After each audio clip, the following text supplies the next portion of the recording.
Hi, I'm Dave Epstein. Welcome to this edition of Growing Wisdom. Today we're talking about growing bulbs in containers.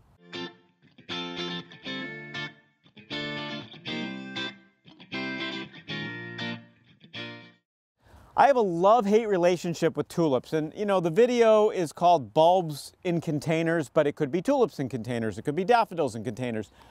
So tulips, I'm not a huge fan of them in the ground because I find that critters dig them up. They don't come back, a lot of them, year after year. So what I've done is I got this just plastic container last fall. I planted this nice clump of tulips. We've got about probably a couple of dozen in there.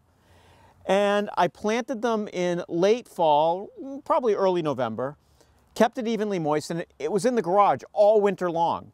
It didn't really have much light. I never let it dry out, but I really didn't water it very much either.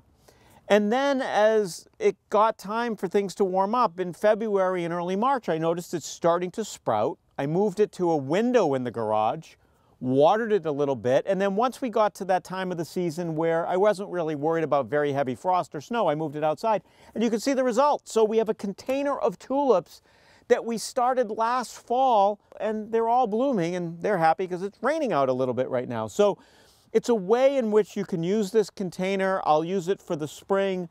I'll get the tulips, I'll enjoy them. I could cut some of them, and then once the tulips are done, I can throw them away. I don't have to worry about the bulbs, and I can use the container for something like maybe tomatoes or peppers or eggplant or anything else I want to grow in a container.